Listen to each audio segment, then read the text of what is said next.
సుమన్ టీవీలో మీ personal and business promotions కోసం కింది నెంబర్కి కాంటాక్ట్ చేయండి. ప్రస్తుతం మటుకు ఆయన చేసిన ప్రజా పరిపాలన బాగానే ఉంది. ఇప్పుడు వరకును అమ్మఒడి పిల్లలకి అమ్మఒడి వచ్చింది. 18,500 రూపాయలు వచ్చినాయి 45 సంవత్సరాల వాళ్ళు పైబడి వాళ్ళకి. తర్వాత పెన్షన్లు 3,000 చేశారు, రుణమాఫీలు చేశారు. తర్వాత ఇల్లులు లేని వాళ్ళకి ఇల్లులు ఇచ్చారు. తర్వాత ఏమో మరి పిల్లలకి పుస్తకాలు స్కూళ్ళు కూడా ఇప్పుడు మటుకు బాగా కొద్ది రూపాయలు 30 భాగం స్టడీగా ఉంది, ఇంకో పాల భాగం మిగిలిపోయింది. అది కూడా నెక్స్ట్ వస్తే పూర్తి చేయాలని మా కోరిక, పిల్లల కోసం, పిల్లలు చదువుకున్న పిల్లల కోసం.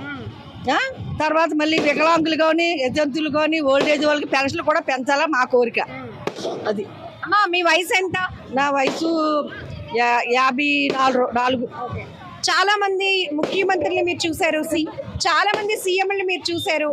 ఈ 5 ఏళ్లలో ఏమనిపించింది మీకు? ఈ 5 ఏళ్లలో సీఎం గారు రాజశేఖర రెడ్డి గారు ఉన్నప్పుడు హయాంలో కొద్దిగా బాగుంది. ఆయన ఉంటే ఇలా ఇంతకంటే బాగుండే మాకు తెలియదు, కానీ మంచి పథకాలు పెట్టడంలో ఆయనకి దురదృష్టం, ప్రజల దురదృష్టవంతులు లేకపోతే మేము ఏంటో తెలియదు, మొత్తం మీద ఆయన చనిపోవడంతో మాకు మళ్ళీ మధ్యలో ప్రభుత్వం వచ్చేసారు. మాకు అవగాహన అయితే మాకు గందరగోళం అయిపోతారు తప్ప ప్రజలకి ఏ న్యాయం జరగలేదు. తర్వాత ఇప్పుడు చంద్రబాబు నాయుడు గారు వచ్చినప్పుడు కూడా రుణమాఫీలు అని అన్నారు, కానీ 1 సంవత్సరం చేశారు డ్వాక్రా రుణమాఫీలు. జగన్ గారు వచ్చిన తర్వాత 4 సంవత్సరాలు 4 కూడా వేశారు అందరికీ ఇప్పటి వరకును. కానీ 18,500 మటుకు 3 సంవత్సరాలు వచ్చాయి. ఈ సంవత్సరం కూడా వేసేసారు, కానీ రాకుండా మరి ఏమయ్యా మాకు తెలియలేదు. అది మటుకు కన్ఫర్మ్ లేదు. కానీ ఇంతకు ముందు పథకాలు కానీ ఏమైనా మనం వెళ్ళి తెచ్చుకునే వాళ్ళం. వాలంటీర్లు వచ్చిన తర్వాత వాలంటీర్ల వల్ల ఉపయోగం ఉందా లేదా? వాలంటీర్ వల్ల ఉపయోగం ఉందండి, అంత లెక్క కాదు, అంత లెక్క ఉంది. కానీ కొంత గ్రామాల్లో మటుకు కొంతమందికి వాలంటీర్ మటుకు అవగాహన పూర్తి లేదు. సిటీలు అంటే బాగానే చేస్తున్నారు, అది కూడా విలేజ్ అంటే ఏమందంటే వారంటీలు వాళ్ళు వీళ్ళు చేస్తున్నట్టుగా కొంచెం అక్కడక్కడగా వదిలేస్తున్నారు. పూర్తిగా పర్టికులర్గా అయితే లేదు నాకు తెలిసినంత మట్టికి, అది వాస్తవం. అది ఇప్పుడు ప్రభుత్వం మళ్ళీ జగన్ గారు వస్తే ఇంకా స్కూళ్ళు కానీ పిల్లల చదువులు కానీ మరి పెన్షన్లు కానీ కొంత అభివృద్ధి చేస్తే ప్రజలు ఇంకా ఆయన పేరు చెప్పుకొని ఇంకొక 10 సంవత్సరాలు బతికేస్తారు. అది మటుకు కన్ఫర్మ్. మీ ఊర్లో డెవలప్మెంట్ ఎలా ఉంది? పథకాలు ఒకటే కాదు, అభివృద్ధి కూడా అవసరం. కాసింకోట అనకాపల్లి డెవలప్మెంట్ ఇప్పుడు మరి ప్రెజెంట్ అంతా బాగానే ఉంది. గతంలో లేదు, ఇప్పుడు మటు బాగానే ఉంది. రోడ్లని, కాలువలని, తర్వాత వచ్చి ఇల్లులు ఇచ్చారు. చాలా మంది ఇల్లు ఇచ్చుక కొంతమంది ఉండిపోయారు. ఇల్లులు ఇవ్వడానికి కొంతమంది ఉండిపోయారు. మళ్ళీ జగన్ గారు వస్తే ఆ లేని వాళ్ళు కూడా కొరత తీర్చేస్తారని నా కోరిక. ఇప్పుడు ఇక్కడ అనకాపల్లిలో 2 పోటీ చేస్తున్నారు. ఒకటి కొనతాల రామకృష్ణ గారు వైసీపీ నుంచేమో భరత్ గారు. అక్కడ అయినా చాలా సీనియర్, ఇక్కడ ఈయన ఫ్రెషర్ యువకుడు. ఏమనిపిస్తుంది, ఎవరు చేయగలరు? ఏమనిపిస్తుందండి, ఇప్పుడు ఏమనిపిస్తుందంటే రామకృష్ణ గారు గతంలో చేశారు, అయినా కూడా బాగానే చేశారు. కానీ అప్పుడు ఇంత అవగాహన ప్రజల్లోనే లేదు, రాజకీయ నాయకులకి కూడా లేదు.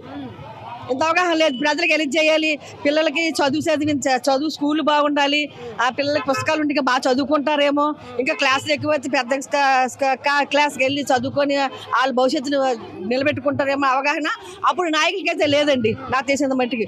ఇప్పుడు నాయకుల మట్టుకు ప్రజెంట్ ఇప్పుడున్న నాయకులకి మట్టుకు అవగాహనతో పిల్లలు కానీ, ముసలి కానీ, వికలాంగులు కానీ, యజంతులు కానీ, అన్ని ఇల్లు లేని వాళ్ళు కానీ అన్నిటికీ అవగాహనతో బాగా చేస్తున్నారు. పేరు? నేను మధ్య విజయలక్ష్మి అండి. నాకు నేను ఒంటరిదాన్ని. అంటే మా వారు చనిపోయారు, పిల్లలు ఎవరు లేరు, మొత్తానికి ఇవి ఒంటరిగా ఉన్నాను. అంటే అక్క చెల్లెలు ఉన్నారు, ఉన్న ఏకంగా ఒంటరిగా లక్ష్యం ప్రస్తుతం ఒంటరి. ఇంకా మీలాంటి ఒంటరి మహిళలకి ప్రభుత్వాలు ఒక ధైర్యం ఇవ్వాలి. ఆ ధైర్యం వచ్చిందా? పర్వాలేదండి, ఇస్తున్నారు. ఎలా ఉంది ఇంకా ప్రభుత్వం, ఎలా ఉంది ఏంటి? ఆయన చాలా ఆనందంగా ఉందండి. స్థలం ఇచ్చారు, ఇల్లు పునాది కట్టామండి. ఇంకా అంటే అప్పుడప్పుడు మేము మీ ఇంటికి రావచ్చు. తప్పకుండారండి, అది మరి ఆ అవకాశం ఇవ్వాలండి. వెనక పెన్షన్ అది ఎలా వస్తుంది? అది తప్పకుండా ఇస్తున్నారు. ఎలా ఉంది 5 ఏళ్లలో గవర్నమెంట్ ఎట్లా ఉంది? కానీ చాలా బాగా నడిపిస్తున్నారండి. అదే ఎక్కువ జగన్ గారు అంటే బాగా ఇష్టం అండి. ఆయన బాగా అందరినీ నడిపిస్తున్నారు. కానీ ప్రస్తుతానికి మీరైతే ఎట్లా ఉందనుకుంటున్నారు? మళ్ళీ ఎవరు రావాలి అనుకుంటున్నారు? ఇంకెవరండి మా దృష్టిలో జగన్ గారే అండి. జగన్మోహనే ఆయన. ఇంకా రెండో వాళ్ళకి ఇంకా మాకు అవకాశం లేదండి జగన్ గారు తప్పించి. బ్లెస్సింగ్స్ ఇస్తున్నారా?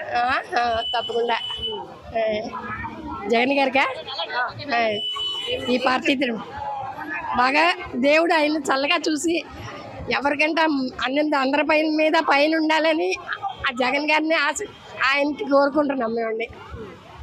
ఆయన బాగా దేవుడు ఆయన్ని పైకి రావాలని చూడాలని జగన్ గారిని పైకి తీసుకురావాలని చూస్తున్నామండి. ఆ పార్టీ తరపున ఎవరైనా సరే దేవుడు బాగా చూడాలి, ఎటువంటి సమస్యలు రాకుండా ఎదురవ్వకుండా చికాకులు రాకుండా పైకి రావాలని. సో ఇక్కడ మనం చూడొచ్చు వాళ్ళ సొంత ఒపీనియన్సే, ఎవరు వాళ్ళని ఇన్ఫ్లుయెన్స్ చేయలేదు.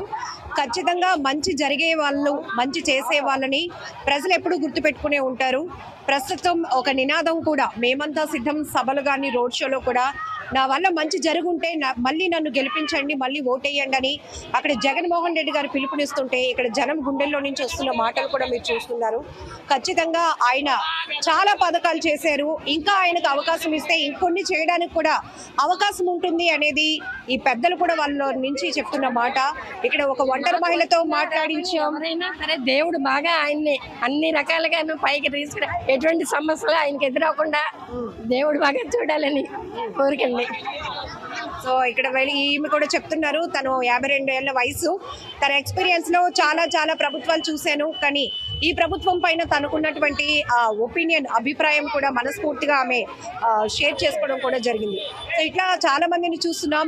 ప్రస్తుతానికి ఏం జరుగుతుందో తెలియదు, కానీ మొత్తానికి 2024 ఎన్నికలు గెలుపు అనేది ప్రతి పార్టీకి ఒక ప్రతిష్టాత్మకంగా మారిపోయింది. సో ఉత్తరాంధ్రకు సంబంధించి ఉమ్మడి జిల్లాలో మేమంతా సిద్ధం పేరుతో జరుగుతున్న రోడ్ షోలో కూడా అనూహ్యమైన స్పందన వస్తోంది. ప్రజలు మళ్ళీ మమ్మల్ని ఆశీర్వదిస్తున్నారు అనే బలమైన నమ్మకంతో జగన్మోహన్ రెడ్డి గారి ప్రభుత్వం కూడా ముందుకు వెళ్తుంది. మరొక వైపు ప్రజల్లో ఉన్న అభిప్రాయాలు కూడా మీరు తెలుసుకుంటున్నారు. సో ఏదేమైనప్పటికీ కూడా ఈరోజు అయితే అనకాపల్లిలో మనసాల భరత్ గారి నామినేషన్ ఎన్నికల ప్రక్రియకి సంబంధించిన నామినేషన్ ప్రక్రియ ఒక పండగ వాతావరణం మధ్య జరుగుతోందని చెప్పొచ్చు. ఖచ్చితంగా మేమంతా స్వచ్ఛందంగా వచ్చే ఈ ప్రభుత్వానికి మద్దతు ఇస్తున్నాం. ఈ ప్రభుత్వం సంబంధించిన అభ్యర్థులు ఎవరున్నారో వాళ్ళందరికీ కూడా మా బ్లెస్సింగ్స్ అందిస్తున్నామంటున్నారు అనకాపల్లి జిల్లా ప్రజలు. కెమెరా పర్సన్ శేఖర్తో లక్ష్మీ, సుమన్ టీవీ.